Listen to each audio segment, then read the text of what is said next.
আবারও এসআইআর নিয়ে বিধানসভাতে মুখ খুললেন নওশাদ ভাইজান। তো এই বিষয়টা নিয়ে কেউ চিন্তা করছে না, ডিলেটেড ভোটারদের নিয়ে। হ্যাঁ, ভিডিওটা দেখবো সবাই, আর বেশি বেশি করে শেয়ার করব।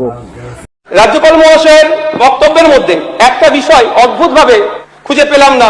এসআইআর এই মুহূর্তে প্রায় 27 লক্ষ বৈধ ভোটার যারা শুধুমাত্র আন্ডার অ্যাডজুডিকেশন থাকার পরে ডিলিট হয়েছে, যারা 54 লক্ষ গিয়েছে সেগুলো নিয়ে কোনো প্রশ্ন নয়, কিন্তু যারা বৈধ কাগজপত্র থাকার পরও যাদের নাম ডিলিট হয়েছে এখনো পর্যন্ত তাদের রাজ্য কি ভাবছে, তাদের দ্রুততার সাথে ফাস্ট ট্র্যাকের মাধ্যমে শুনানি করে যারা যারা কাগজপত্র সাবমিট করতে পারবে না তাদের জন্য আমাদের কোনো প্রশ্ন নাই, কিন্তু যাদের থাকার পরেও তাদের যারা আজকে আতঙ্কের মধ্যে আছে সেই আতঙ্ক নিরসনের কোনো শব্দ খুঁজে পেলাম না। স্যার, রাজ্যপাল ভাষণের 10 নম্বর পয়েন্টে নীতি নির্ধারণ,